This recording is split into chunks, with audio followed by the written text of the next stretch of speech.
예, 네, 반갑습니다. 금일 일요일에 법문하게 된 선원장 임무입니다. 벌써 백중 칠칠기도에 지금 5제에 해당 가 됐습니다. 이제 한 2주 다음 주면은 이제 백중 회양제를 모시게 되는데요. 이제 어느새 이제 5제까지 왔는데 그동안 공부 열심히 하셨는지 모르겠습니다. 지난주에 우리 거사님이 또 희영하신 우리 생활 법문 또 살아온 역사를 통해서 터득하신 물법의 이치를 또 이렇게 편안하게 재밌게 설하셨고요. 근데 배움의 길이라는 것은 어디든 열려 있는 것 같아요. 또 어디에서든 배울 수 있고. 그래서 부처님 공부한다는 게 때로는 설레이기도 하고 때로는 참 눈물겹기도 하고 가슴 설레임 그런 사연입니다. 근데 정작 우리가 실천을 하고 있느냐 또 실생활에 우리가 적용하고 있느냐는 각자가 알겠죠. 더욱이 우리 영가님들은 절실하죠.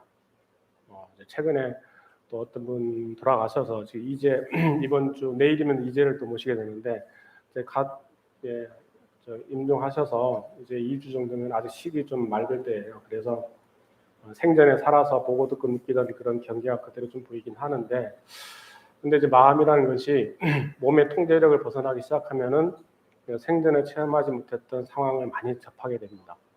새로운 세계가 열리죠. 마치 꿈과 비슷해요, 꿈처럼. 근데 이게 생전에는 몸의 통제력, 감각의 통제력을 통해서 이제 제어되고 조심조심 이게 되는데 몸을 벗고 나면 이게 만망해요. 그래서 미리서 걱정할 건 아니지만 그렇다고 해서 무방비로 졸업할 수는 없는 거죠. 마치 그거 같아요. 이제 한낮에 탄탄대로로 큰 길로 멋진 차로 이렇게 달렸는데 막상 이제 날이 저물어서 한밤이 됐는데 이 차에 불이 없는 거야. 헤드라이트 전기가 안 나오는 거야. 네. 헤드라이트 빛이 안 켜지는 거야. 나갔어, 다방. 그때 느끼는 공포, 두려움, 상상할 수 있겠죠. 그죠? 상상은 할 수 있겠죠. 또 어느 날 갑자기 산 단풍 구경 떨어진 단풍 구경을 갔는데 발을 헛디뎠어. 그 절벽에 매달렸단 말이지. 어느 날 갑자기 그렇게 예고도 없이 닥쳐오는 거예요. 생사의 문제가. 그때 닥치는 그 공포, 두려움. 그게 과연 평소에 어떤 큰 생활 번뇌나 어려움 없이 살았는데 과연 그런 일이 닥쳤을 때 그 직면했을 때 과연 내 마음의 경계가 온전할까라고 했을 때는 이제 각자가 판단할 문제죠. 각자가 추정할 문제죠. 그런데 그 순간적으로 느끼는 공포라는 것은 설명할 수 없죠. 당장 눈앞에 칼이 들어오고 총을 겨눌 때 과연 아무런 미동이 없었는가. 실험을 안 해봤으니까 모르겠지만 우리는 실험 다 해봤어요. 다 해봤어요. 또 선정 경계에서 그런 경계도 다 지나봤고, 역시나 존재에 대한 애착이라는 것은 미세하게 누구나 형성이 되는데 그 정도에 따라서 그 다음 가는 길이 정해지는 거예요. 특히 이제 이번에 이제 5제, 6제, 7제 모시고 또 내일은 또 2제, 3제 또 이렇게 영가님을 모시고 제를 모시는데 몸을 벗고 나면 그런 것을 통제하고 통찰할 수 있는 힘이 부족하기 때문에 정말 난감하고 괴로워요. 정말 난감하고 두려움의 공포. 살아생전에도 두려운데, 그죠?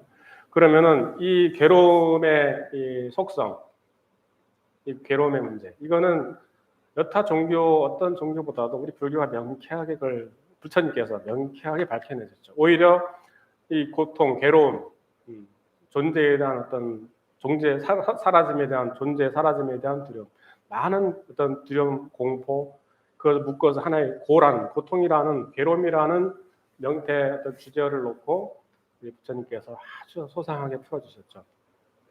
그래서 우리가 살아가는 태어나서부터 나이 들고 병들고 죽기 이 모든 과정이 사실은 알고 보면 고가 아닌 게 없어요. 우리는 망각의 동물이다 보니 벌써 다 까먹었어요. 예전에 아팠을 때, 괴로웠을 때 다 까먹었어. 그래서 추억을 하죠. 그때가 좋았지. 근데 당장 그때로 돌아가라고 하면 안 돌아갈 거야. 왜냐하면 당장 우리 남자 같은 경우는 군대 그때 말이야 무용담 많이 얘기해요. 근데 정작 그때로 원점으로 돌아가라면 절대 못 돌아갈걸요. 그때 당시로 가서 위문 방문이면 가겠죠. 근데 그때 그 시절 다시 돌아가라면 아마 지금도 그쪽을 향해서 오줌을 안 뗀다고 그럴 거예요. 마찬가지로 우리가 살아가는 과정이 알고 보면 참 고해 연속인데 우리는 또 망각의 동물이라 이제 잊어버리는 습성이 있어서 덜 괴로운 것 같아요. 그러나 하나하나 돌이켜 보면은 사실 괴로움이 아닌 게 없어요. 그래서 부처님께서 아주 그런 부분에서는 아주 소상하게 그것을 밝혀내셨고 깨달으셨고 그것을 설를 하셨죠. 그래서 생로병사가 하나하나 알고 보면 참 고통 아닌 게 없고 괴로움이 아닌 게 없는데 좀 더 이제 구체적으로 부처님께서 설하셨죠. 네, 팔고, 뭐 삼고, 뭐 사고 고에 대해서 분류도 하고 고의 속성도 이렇게 했는데 보통 팔고 그러면 생로병사가 기본적으로 들어가죠. 나는 게 무슨 고통이냐 하는데 나와보신 분은 알 거 아니에요, 그죠? 나와보시면 알 테고 또 어린 아이가 이제 태아로 이제 모태에서 태어날 때 그 벗어나는 그 고통, 이게 과거 생을 잊어버릴 정도로 그렇게 괴로움을 느낀답니다. 근데 이게 아직은 영유아기 때문에 아주 유아기 때문에 그 분별식이 작용하기 전이기 때문에 그 과거 생에 대한 망각을 인지를 못할 그 순간에는. 그러나 우리가 명상이나 삼매를 통해서 다시 복귀가 되는 것처럼 그 우리의 삶 속에 그대로 배어납니다. 하여튼 생로병사가 그대로 고의 속성을 갖고 있다. 더불어서 또 네 가지가 추가가 되죠. 애별리고, 그 다음에 원증해고, 그 다음에 구부듣고, 그 다음에 오치오고. 그래서 사랑하는데 이별해야 되는 고통, 그 다음에 미운데 만나야 되는, 또 봐야 되는 고통, 그 다음에 구하거나 구하지만 얻을 수 없는 고통, 그죠?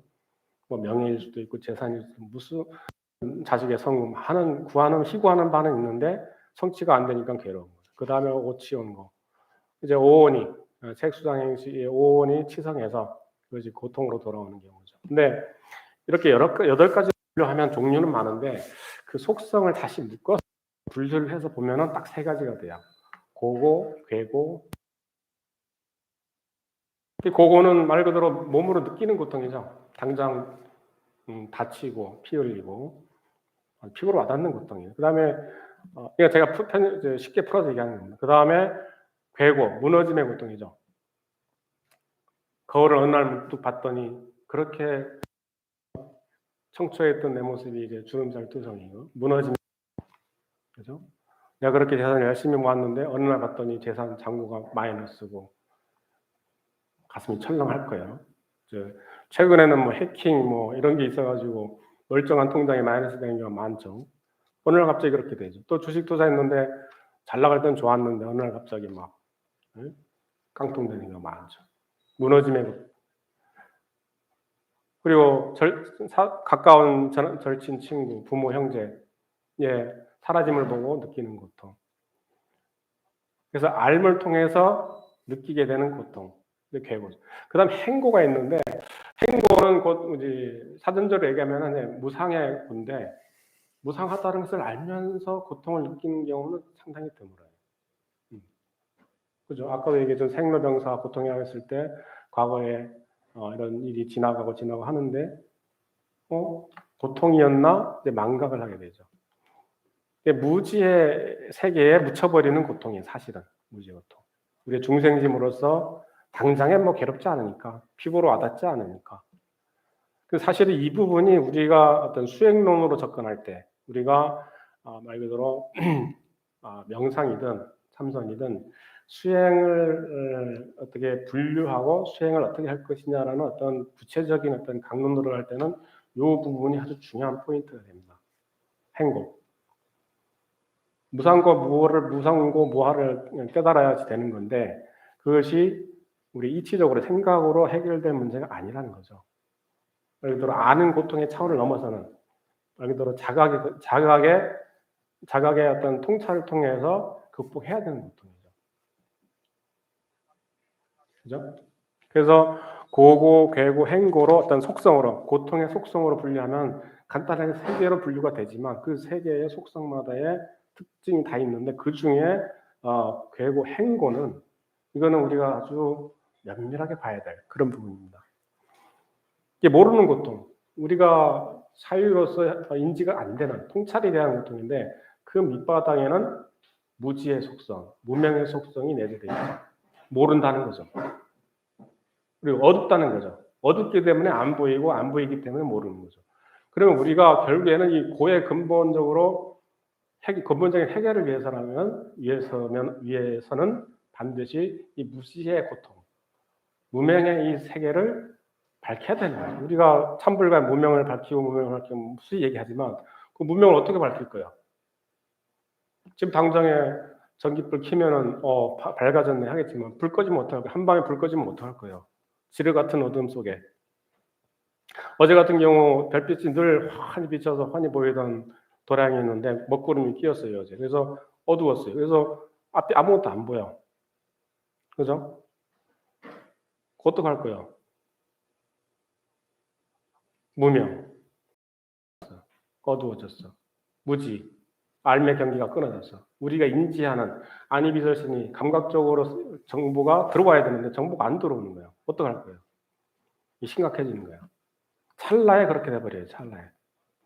그래서 이 무지의 문제, 무명의 문제, 이것을 우리가 근본적으로 하지만이 우리의 어떤 현재 삶 속에서 수행의 어떤 의미가 있고 또 그 다음 우리에게 주어지는 어떤 시절 인연에 대해서 어떤 확고한 확정성이 있겠죠. 확신이 서겠죠.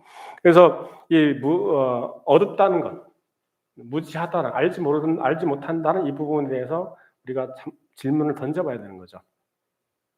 그랬을 때라야 진정한 고의 문제가 해결이 되고 고를 정확히 자각해서 해결할 수 있는 거죠. 거기에는 무지, 저기 마음의 문제가 걸려들어요. 알지 못하는 거, 어둡다는 것은 알지 못하는 거, 알지 못한다는 것은 모른다는 것은 마음의 속성이죠. 안다는 것 혹은 모른다는 것은 알의 속성이고, 그죠? 암과 알지 못함, 그 카테고리는 알의 속성이고, 그 알면 곧 마음에 근거하는 거죠. 뭐 식이라고도 하죠. 인식, 마음. 그래서 이 마음의 문제를 해결해야지 무지의 세계 밝히고 무명의 세계를 밝힐 수 있다. 그래서 우리가 수행이라는 말이 나오기 시작하는 거예요. 마음 공부해라. 부처님 공부해라. 이 말은 곧 마음 공부해라 이거죠. 그 마음을 공부하는 방법이 여러 가지가 있는데 그 방법론을 얘기하고 하는 것은 당장 주제는 아니고 그럼 그 마음을 어떻게 우리가 바라봤는지 우리 부처님 초기부터 우리 선에 이르기까지 그 마음을 어떻게 체험을 통해서 그것을 정리해놨는지 볼 수 있습니다.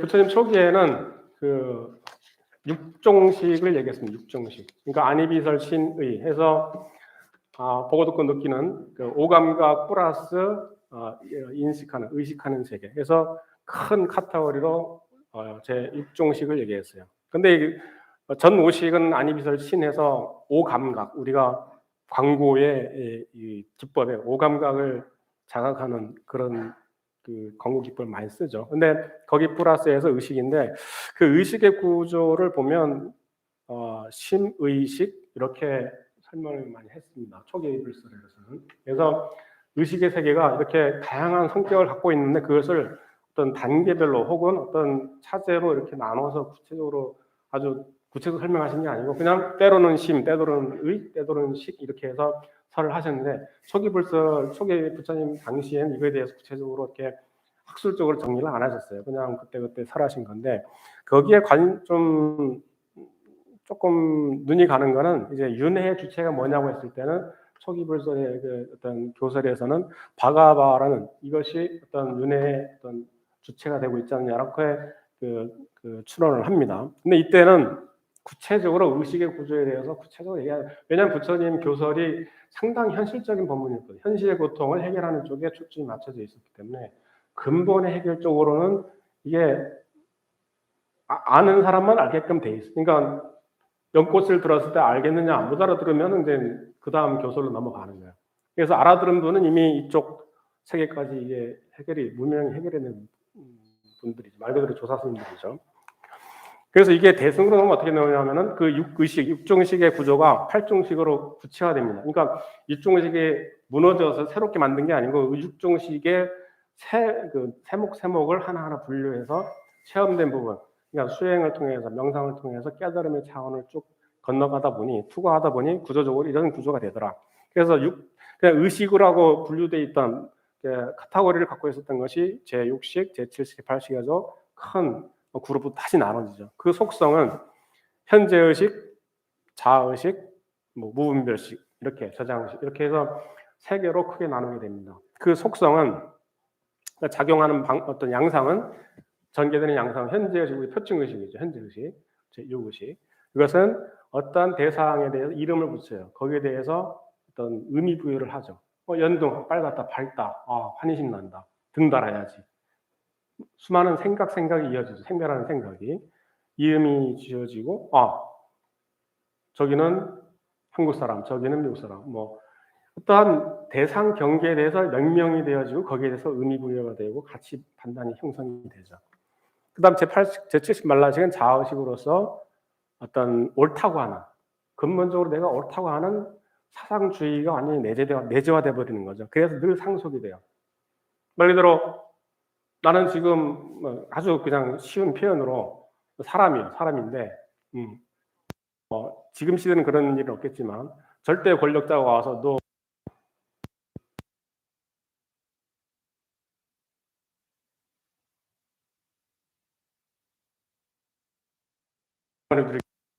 많이 먹을 치겠다. 그럼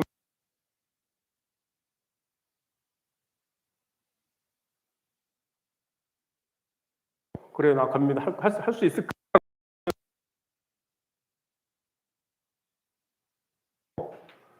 굳이 비유를 하자면, 예를 들자면, 우리가 학교 자율학습 끝나고 밤 10시, 11시 저기 학교할 때 버스 타고 오는데 이제 손잡이를 잡고 이렇게 있는데 깜빡 잠이 들었어. 그 잠이 들었으면 손을 이게 버스 손잡이를 놔야 되는데 안 놓잖아요. 딱 쥐고 안 놓잖아요. 꼭 잠들었는데 요때에 그 버스 손잡이를 잡고 있는 요 의식의 어떤 흐름이 어떻게 보면 저 말라식 자의식에 해당합니다. 강한 자기 존재에 대한 집착. 그죠? 그래서 그게 현실 생활에 어떻게 나타나냐? 아애심. 나를 애착하는 마음. 아집. 나의 집착. 나를 집착하는. 그 다음에 내가 이익되게끔 취하는. 남이 손해보든 어떻게든 내 거는 일단 먼저 챙기는. 본능적으로. 우리 본능적이란 말을 쓰는데 사실은 제7식의 양상이에요. 그 다음에 암만 공부한 거. 조금만 잘해도 잘했다 스스로 또 널리 또 드날려하고. 그래서 그런 양상으로 벌어집니다. 그것을 두 개의 양상으로 얘기했을 때 늘 상속되는, 내면의 상속이 되고 또 스스로 옳고 그름의 시분별의 양상으로 늘 내재되어 있는 것. 그 밑으로 들어갔을 때 바로 이제 제8식, 저장식, 무분별식이 형성되어 있죠. 그 안에는 나를 나라고 하고 너를 너라고 하게끔 하는 근본적인 요동. 그러나 아직 나라고 할 수도 없고 너라고 할 수도 없는. 비유로 한다면은 죽을 끓일 때 열을 가하면 죽이 뽀글뽀글 꿈틀대죠. 뽀글뽀글 꿈틀대는데 아직 물방울이 튀어나오지 않았어요. 분리는 안 됐는데 분리될 만한 어떤 요동의 상황. 그래서 죽액이 쑥 내려가면 나일 것 같은. 나서면 너가 일 것 같고 들어오면 나일 것 같은. 그 다음에 그 요동치는 어떤 요동의 어떤 요동치는 그런 어떤 그 업력, 요동치는 그 에너지, 이것이 벌어지는 양상이 업이 되고, 그 다음에 그게 나눠질 듯, 너일 듯 나일 듯 양상을 일으키는 그런 번뇌 양상, 전상, 현상 이렇게 표현을 합니다. 여하튼 이처럼 초기 불설에서는 뭉뚱그려서 의식, 그래서 우리의 의식체계 안이비설신 오감각 의식이라 해서 뭉뚱그려서 묶어서 했는데 대승으로 놓으면서는 이것이 구체화되고 아주 정밀하게 이게 설명이 됩니다. 그래서 그럼 윤례는 어떻게 하느냐?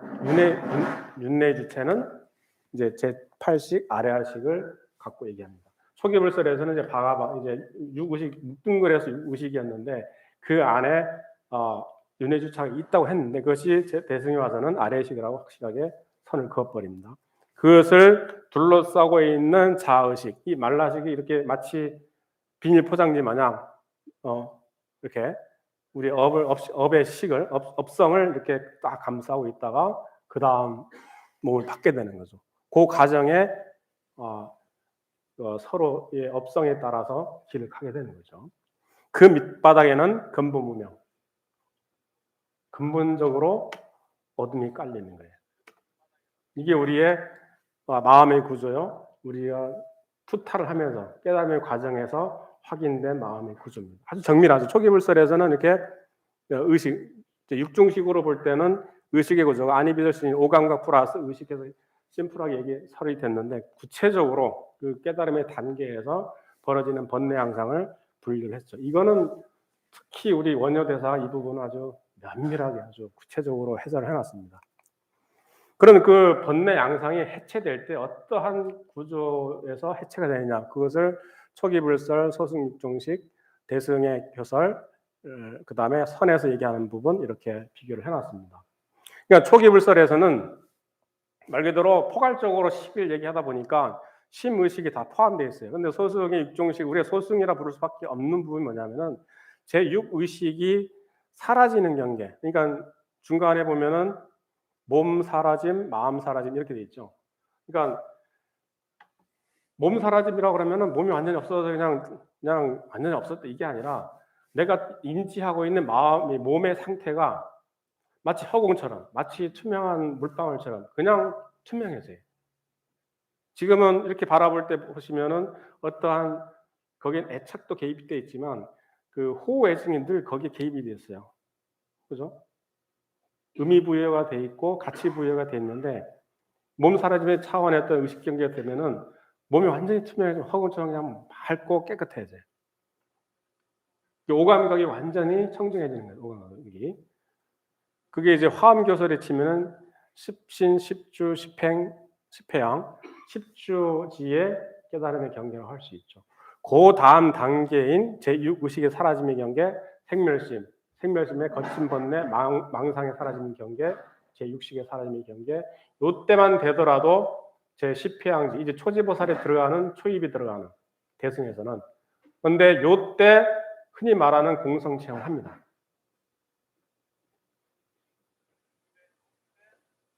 그래서 이때 우리가 보통 열반을 얘기하고 깨달음을 얘기하기가 아주 쉬워요.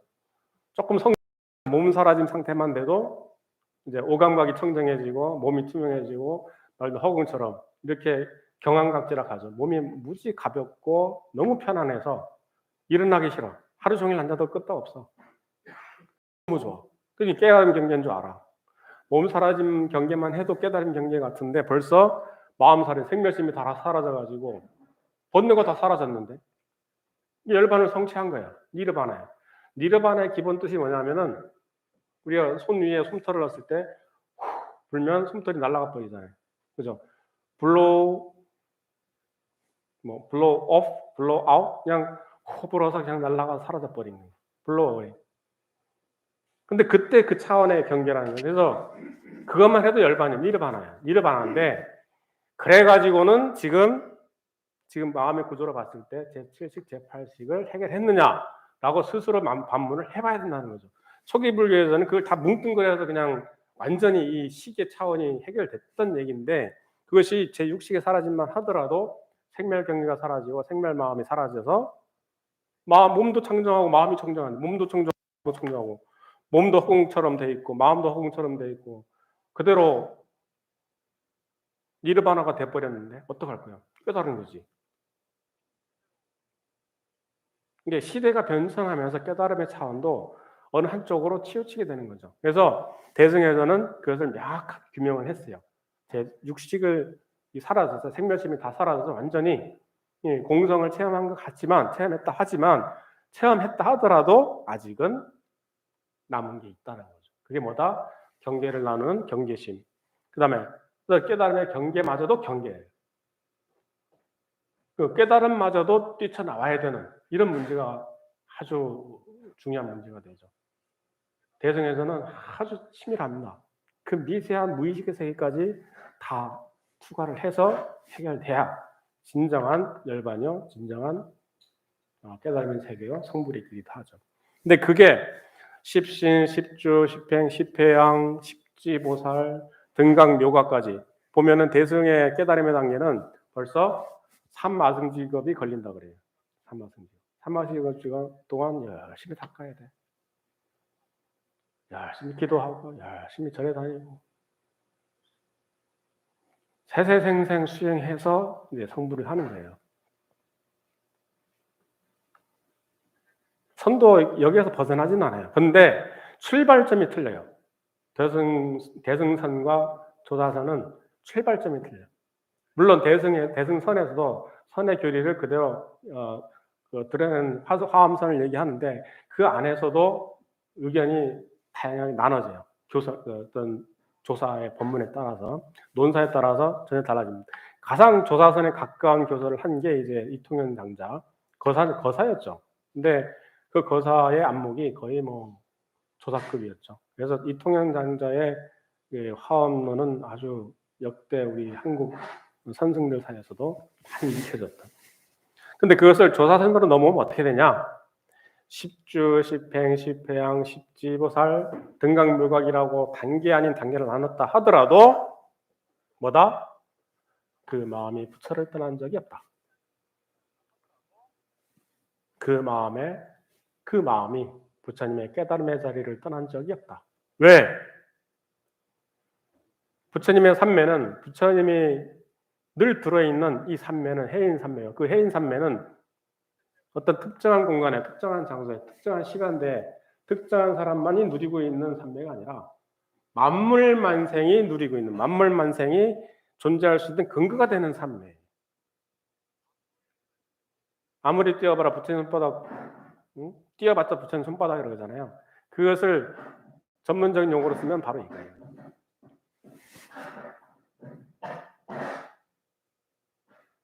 그런가요?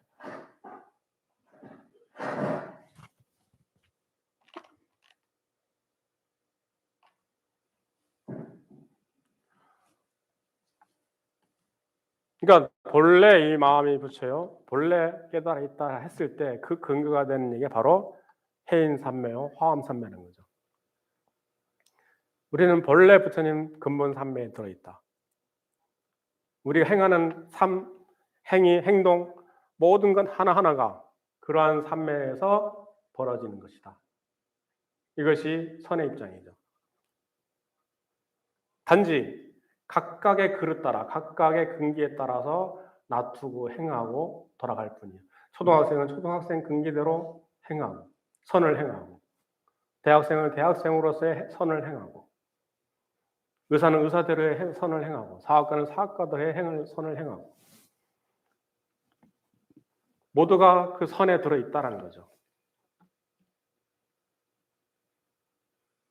굳이 얘기한다면 바다 위에 조각, 배도 있고 큰 배도 있고 작은 배도 있고 낡은 배도 있고 새 배도 있고 철로 된 배도 있고 나무 조각 뗏목도 있겠고 군함도 있겠고 어선도 있겠고 수많은 배가 떠돌아다니는데 바다를 떠난 적이 있는가? 없어요. 큰 파도 친다고 괴로워하고 작은 파도 친다고 좋아하라 하고 좋든 싫든 옳든 그러든 그 바다를 떠난 적이 없다. 다 그 바다의 근거에서 살아가는 또 다른 부처의 모습이라는 거죠. 그래서 대승에서 얘기하는 십주, 십행, 십회양, 십지보살 이런 단계 아닌 단계를 늘 얘기했지만 화엄경을 이렇게 보시면은 아니 말은 십지라고 하고 말은 십주로 하고 십회양을 하는데 벌써 차원은 벌써 부처의 경계예요. 말하자면 문수동자가 53선지식을 다 칭견하고 참방해서 법을 물었지만 늘 그 자리에 있다는 거죠. 길 가다가 이름 없는 힘없는 그래서 지팡이를 짚어야지 걸을 수 있는 노파가 지나가도 문수보살이고 관세음보살이고 내 마음이 어떻게 바라보니 내 문명이 내 무지의 세계가 얼마나 열렸느냐에 따라서 때로는 관세음보살임을 알게 되고 때로는 문수보살임을 알게 돼요. 그러나 무지 무명으로 늘 중생심으로 늘 거기에 나댔고 끌려다녔다면은 이름 없는 힘 없는 노파로만 보인다. 실제로 그래요, 실제로. 우리의 삶 속에 때로는 문수보살, 때로는 관세음보살. 무수히 지나갔어. 몰라. 왜 모를까? 우리 삶 속에, 우리 지금 21세기 2021년 살아가고 있는, 인을 살아가고 있는 우리 현대인 이 삶 속에 내 주변에 관세음보살, 지안보살, 문수보살이 무수히 지나갔어. 몰라. 모른다.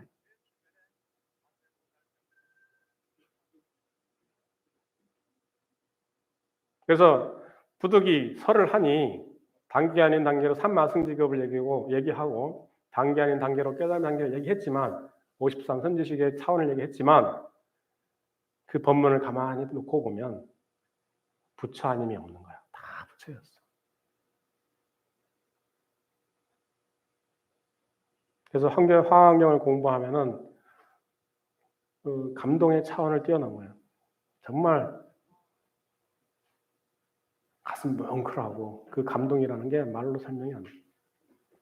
그래서 선의 입장은 그 화엄 교서를 우리 이제 옛 논사들은 부처님이 깨닫고 나서 37일 동안, 21일 동안 깨달은 세계가 그대로 드러난 세계라 드러낸 설법이라고 합니다. 그래서 일반 법무들은 그것을 일반 중생심으로서는 이해를 못하니 그 다음 교설로 아함부로 내려가죠. 아함부로 내려가서 아함 교설을 하고 그 다음 이제 방등부로 가고 반야부로 가고 그 다음에 법화설을 하고 열방설한 시기별로 나눠서 분류를 하기도 하죠.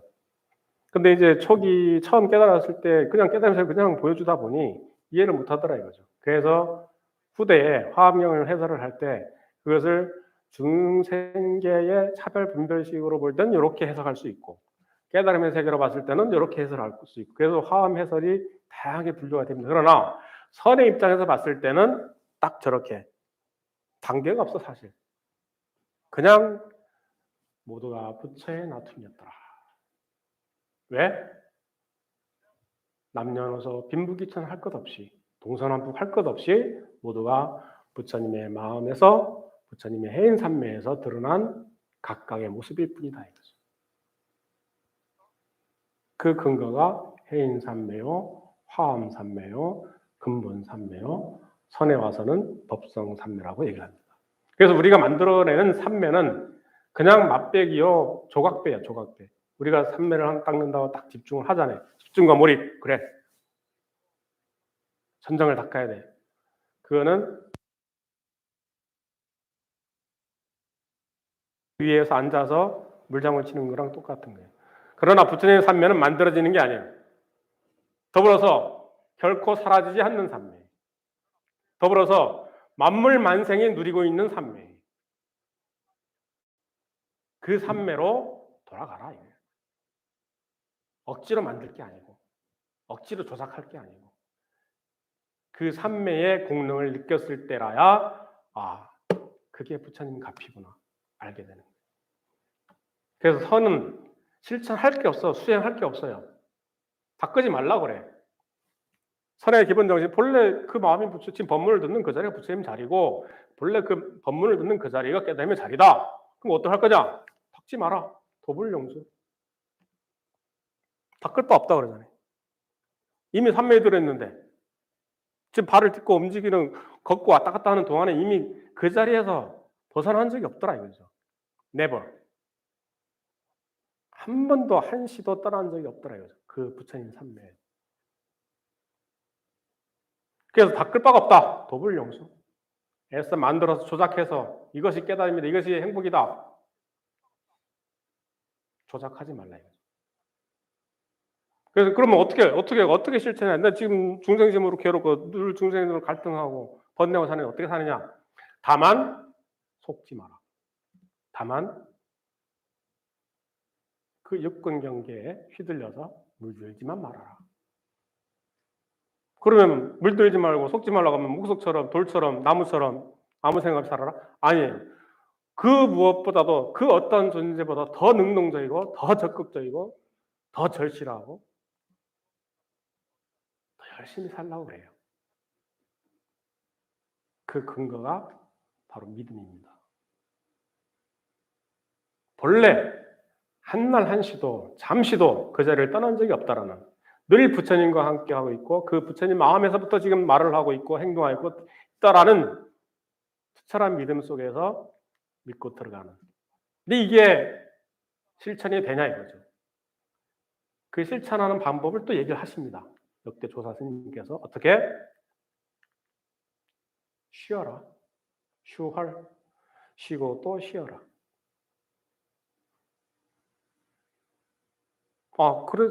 그래가지고는 잘 이해가 안 되겠는데요? 놔라. 그래서 선에서는 방아착이란 말, 하심이란 말, 행자 때부터 벌써 행자실에 걸어놔서 큰 액자에다가 하심, 방아착, 많은 큰 액자에다 걸어놔요. 그게 처음이요, 중간이요, 끝이에요. 조사선에. 선의 시작이요, 중간이요, 끝이요. 내가 할 게 없어. 쉬어. 그 스님 불법의 대의를 가르쳐 주십시오. 가서 쉬어라. 그게 다요. 정말 성의 없고 정말 무성의하고 정말 자비심이 없는 무관심한 저런 노인네가 있나? 딴절에 가. 또 물어봐. 가서 쉬어라. 그만한 친절한 얘기가 없어요. 선의 입장에서. 생멸하는 마음, 생멸하는 희구하는 마음, 그런 마음에 휘둘려서 이것이 깨달음이다, 이것이 행복이다라고 했을 때라 해가지고서는 진정한 너의 본래 그 자리는 알 길이 막막하다.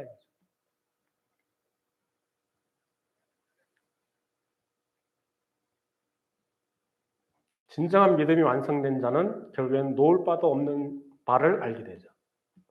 놓아봤으니 놓을 바 없는 바를 알게 되죠. 그래서 선의 실천은 도라는 것은 애써 닦을 바 없다. 그래서 다만 물들지 마라. 그것을 어떻게 실천하냐? 놔라. 쉬어라. 그리고 본래 성품에 그냥 나온 그 생각 일어난 그 자리에 그냥 돌려놔라. 맡겨라.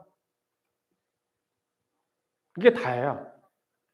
그래서 이 가풍이 중국 전역에 퍼져서 5가 7종을 이루고 또 한반도에서는 구산선문을 이루게 됩니다. 거의 동시대예요. 이 모든 사상적 근거는 원효대사의 영향이 아주 큽니다. 화엄논사들이 전부 원효의 교설에 근거해서 풀었고 열애장의 모든 교설도 원효 교설에 많은 차용을 했습니다. 그래서 선의 태도, 선의 형성, 조사선의 형성에 지대한 영향을 미치게 되죠. 여하튼 5가 7종 구산선문 형성이 돼서 이 동북아시아의 이 선의 엄청난 흥성기를 맞이합니다. 그래서 일상이 그냥 일상 자체가 그대로 선이요, 만나는 인연이 부처 아님이 없고 만나는 인연이 관세음보살 아님이 없듯이 그렇게 세상을 바라보는, 그래서 대긍정의 역사가 이 동북아의 불가 수행의 기준이 됩니다. 대긍정이죠. 그랬는데 역사의 흐름은 새롭게 바뀝니다. 5가 7종 구산선문 형성이 됐는데, 그리고 많은 교설이 있고 조사가 어떤 선직이 나왔는데 결국에 남은 생존한 그 문파는 묵조 선파와 이제 관아 선파, 그 선행파가 남죠. 교통 정리가 되죠.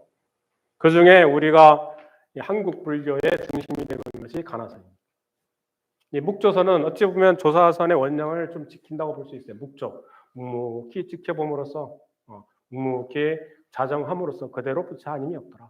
그대로 부처가 왜 생멸심을 다 쉬고 일상의 모든 중생심으로서의 살아가는 모습을 있는 그 상태, 그냥 그대로 부처지 뭐.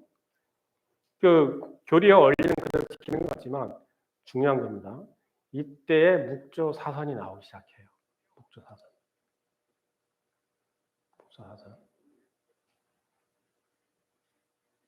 그래서 일본의 묵조 수행하는 달은 아니지만 묵조 사선을 하는 한 분은 어떤 케이스가 있냐면은, 우리가 다리 꺾고 결과부자 하고 앉으면은 보통 일반인들은 10분을 앉아있기 힘들죠, 그죠? 스님들도 결과부자 하고 앉으면 3시간 앉아있기가 쉽지가 않을 거예요. 선정의 힘이 아니면.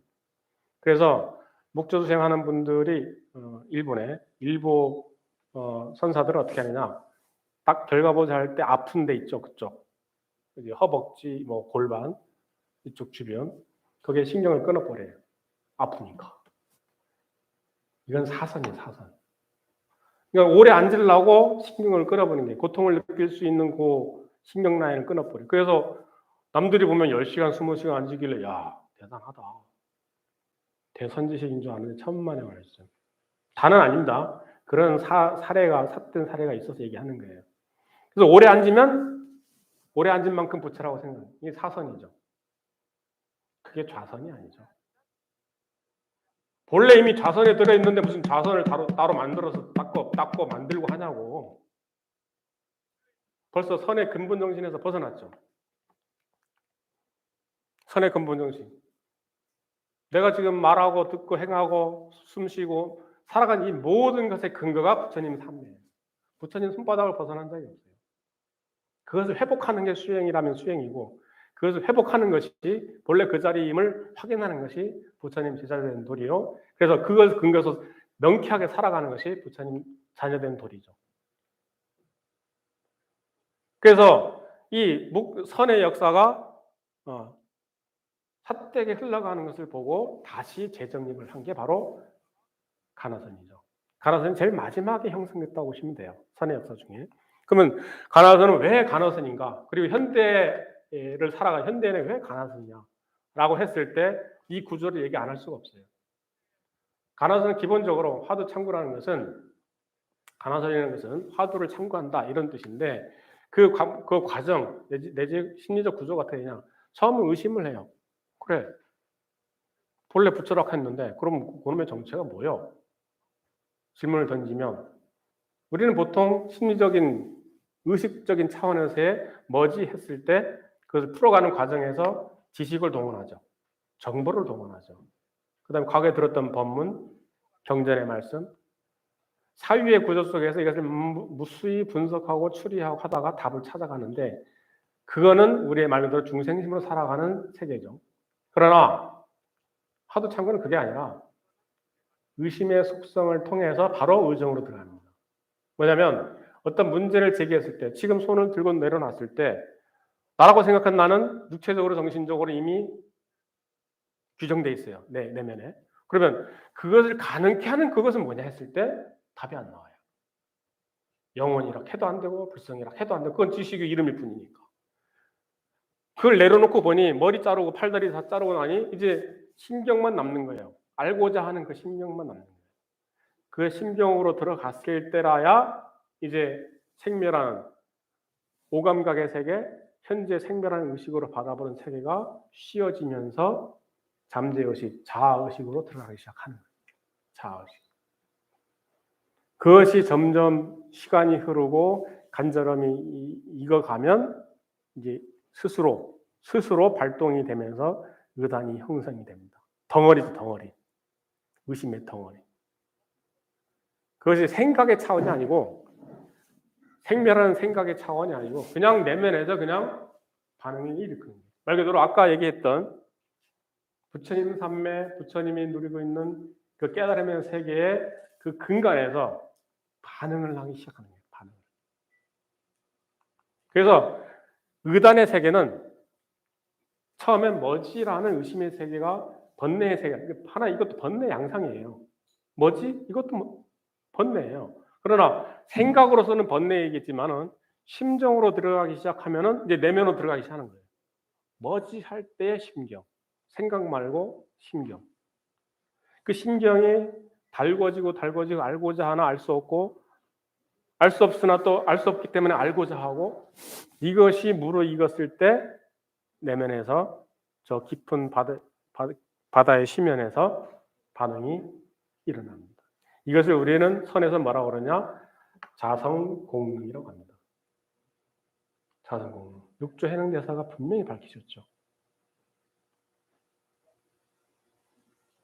자성본자 청정이요, 자성본자 생멸이라. 그러나 자성본자 구족이요, 자성본자 본무 동요라. 다성 능생만법이니라. 본래 청정에서 본래 생멸이 없는 자리예요. 생사가 없고 윤회하지 않는 자리예요. 부처님 삼매 자리는. 그러나 그 자리에는 부처님과 더불어서 똑같은 공덕을 갖춰져 있고 똑같은 공능을 갖춰져 있기 때문에 절대 동의하지 않지만 그 자리는 결코 동의하지 않으면서도 만법을 능히 행하더라. 그 마음이 너에게, 여러분에게 그렇게 구족되어 있다는 거죠. 이미 허락되어 있는 그 마음을 왜 적극적으로, 능동적으로, 통쾌하게 쓰지 못하느냐? 이것이 선의 입장. 그것을 밝히자니 그냥 앉아있으니 세워라 내워라요. 그냥 앉아있으니 생멸심이 휘둘리고 있으니 그걸 뚫고 들어가기 위해서 의심이라는 번뇌를 이용하는 거예요.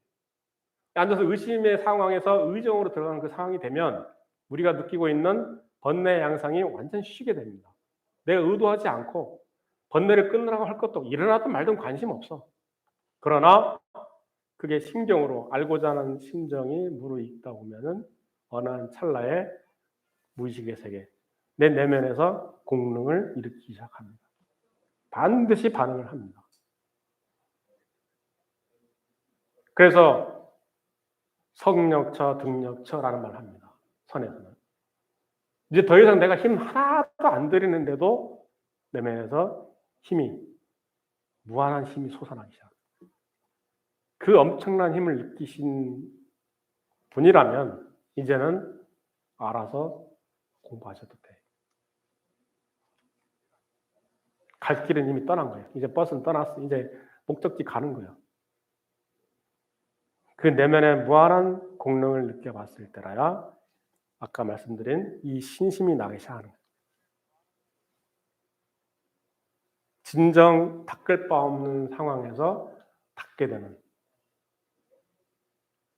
정말 쉬어짐의 수행을 맛보게 된다.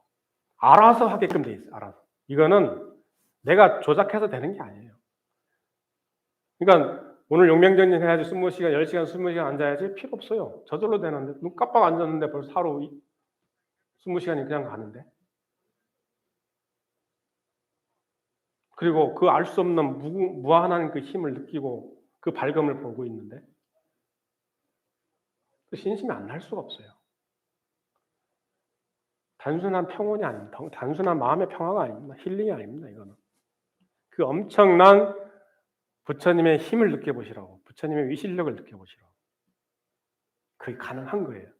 옛날에 어려운 말로 한자어 이렇게 써서 야 그거는 옛날 어른들 스님이나 큰 스님이나 아는 얘기지 우리하고 무슨 상관이 천만의 말씀. 알고자 알 수가 없고 알 수 없으나 알고자 알아야 되겠고 그러나 머리로는 안 되겠고 그게 이제 의심이 의정으로 들어가는 과정이에요. 심행처멸이 언어 도단이에요. 이게 어려운 말이 아니에요. 그런 신경이에요. 그것이 무르익고 예열이 되면 말 그대로 심행처가 멸하고 언어 도단의 길에서 무의식 세계에서 부처님이 작동하는 것을 느끼게 돼요. 부처님의 마음. 그 뒤는 알아서 하게끔 되어 있어요. 그럼 이게 나하고 무슨 상관이 있느냐? 영단을 보십시오.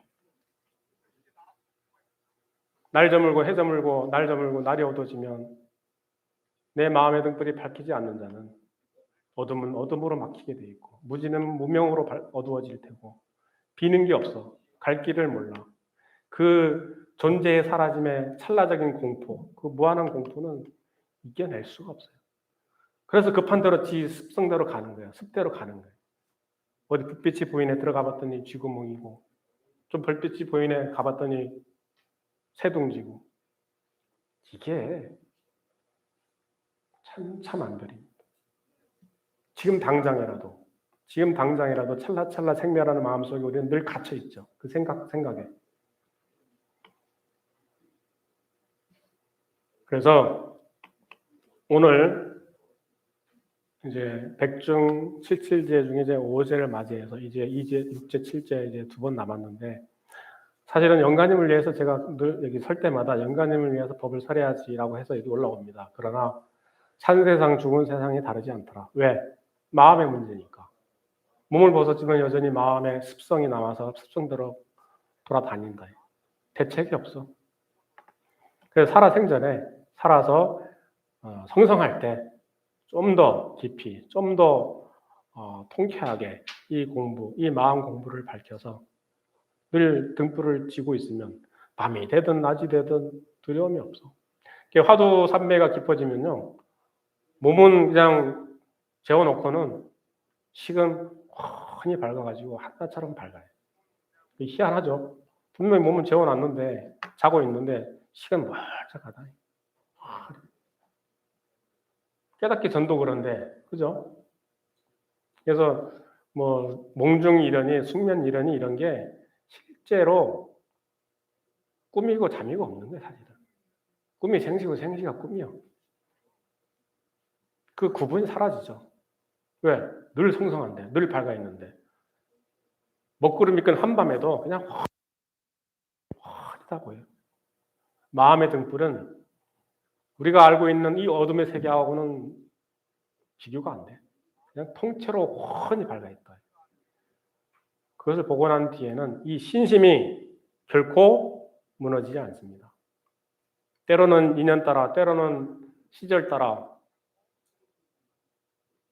눈물겨운 사연도 있겠지만은 그 신심만큼은 결코 무너지지 않습니다. 불태전에 신심으로 확고히 서죠. 그것을 체험만 해보더라도 어떤 경계에서든 설령 임종의 시절이 도래하더라도 당당할 수 있습니다. 그래서 선은 설령 당장 이 순간에 완전히 깨달음을 성취 못했다 하더라도 불완전하지만 이미 완전한 그 세계에 있고 중생집으로 살고 있다 하지만 늘 부처의 품속에 살아가고 있다라는 대명제가 확고히 서는, 확고히 세우게 되는 사연입니다. 그래서 어제죠. 어제 우리 저녁 토요일 저녁마다 참선반 하는데요. 한 4분이 이제 2분은 바쁘셔서 일찍 가셨고 4분 이렇게 오셨는데 너무 고마웠습니다. 이제 이 공부라는 것이 여러 가지 방편이 있지만 그 중에 바로 직입하는 의단만 형성이 돼서 벌써 무의식의 세계로 확 들어가니까 뭐 신통방통은 관심 없어요. 무의식의 세계가 열리기 때문에 이 언어도의 세계에서 벌어지는 양상은 본인만이 알아. 아는 사람끼리 아는 거예요. 그래서 그 맛을 보게 되면 절대 태고하지 않는 불태전의 용맹심과 신심이 서게 되고 생사고락에 걸리지 않는 말 그대로 생로병사, 팔고, 삼고 할 것 없이 모든 고의 경계에서 결코 두렵지 않는 당당한 대장부의 삶을 살아갈 수 있다라는 그런 말씀을 꼭 드리고 싶습니다. 그래서 매주 토요일 저녁에 시간 내시면 바람 쐬러 오시고 하루 공기 좋고 물 좋은 원각사에서 하룻밤 보내시고 다음날 일요법회 주지신 법문, 임궁스님 법문, 우리 정화선 법문 많은 법을 듣고 또 환희심 내고 그러셨으면 좋겠습니다. 이상 오늘 일요법회 법문 마치고요. 오늘 제를 모시도록 하겠습니다. 감사합니다.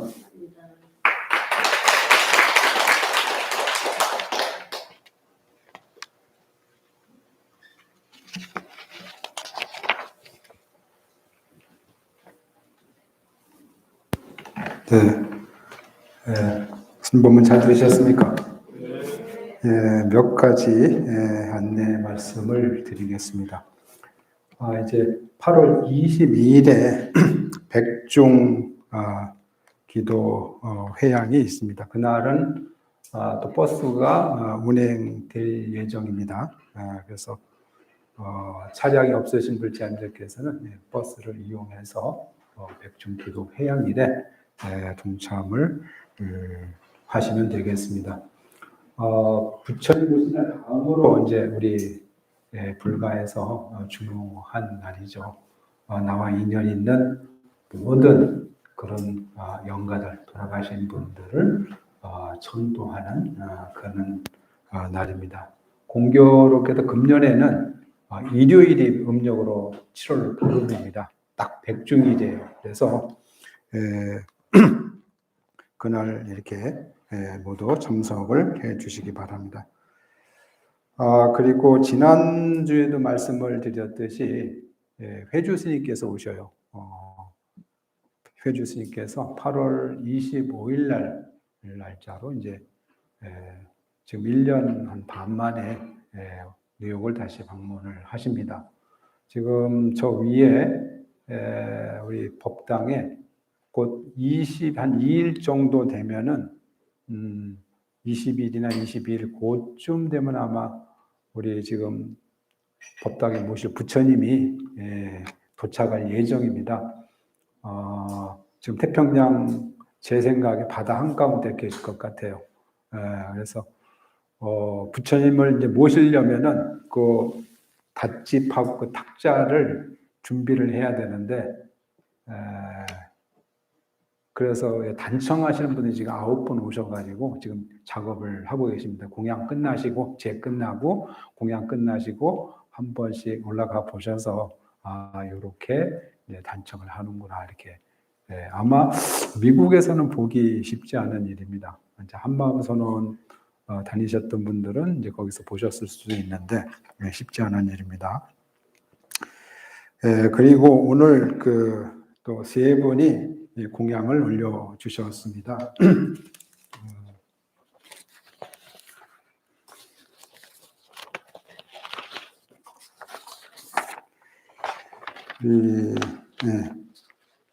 한영덕 거사님의 장남 한재성 군의 생일을 맞이해서 대중공양 올려주셨습니다. 감사합니다.